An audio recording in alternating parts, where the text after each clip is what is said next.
Hi everyone. Today's episode is about VPNs, but specifically about a difference that almost nobody talks about, one that determines whether a service will actually work or block you instantly. Most people use a VPN for security. However, there's a second group, which I belong to, who use it to change their location to access services and websites unavailable in their region. And this is where the trouble starts. Despite having my VPN on, I constantly ran into issues.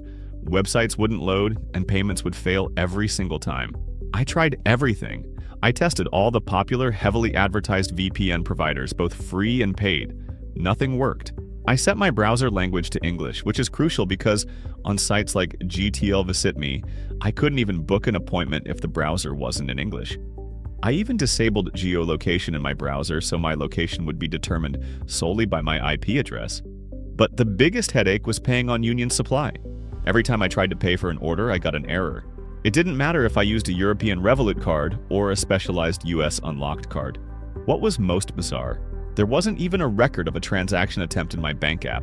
The system rejected me before it even checked if I had funds. I thought it was the card or the payment processor's fault, but then I asked a friend in the US to make the payment that same day, and it went through perfectly. At that point, I assumed I simply needed a real card from a US bank, the kind required by apps like Cash App. Only recently did I discover that the problem wasn't the card. It was the IP address itself. It turns out not all IPs are created equal. A typical VPN assigns you a data center IP. This is an address that comes from a massive server farm, a place where thousands of computers handle internet traffic. It's not assigned to a home or a person. It belongs to a corporation. Think of it like this. Your IP address is like your ID card. A data center IP is like an ID card issued to a giant office building or a warehouse full of machines. When you try to pay, the system looks at your ID and thinks, wait, why is a regular customer buying shoes while connected from an Amazon server farm instead of a house? This immediately flags you as a bot or someone trying to bypass the system. These addresses are cheap, mass-produced, and very easy for banks to blacklist. The game changer is a residential IP. This type of address is recognized as a real household. To put it simply, this is like an ID card with a home address in a regular neighborhood. To a website, you look like John Smith from New York, sitting on his couch using Wi-Fi from a local provider like AT&T or Comcast. It's the most trusted type of address because it belongs to a real resident. When you use it, systems see you as a legitimate local resident, not someone hiding behind a VPN. I decided to test this out. I got access to a residential IP and retried everything that had failed before. The result? The payment on Union Supply went through on the very first try.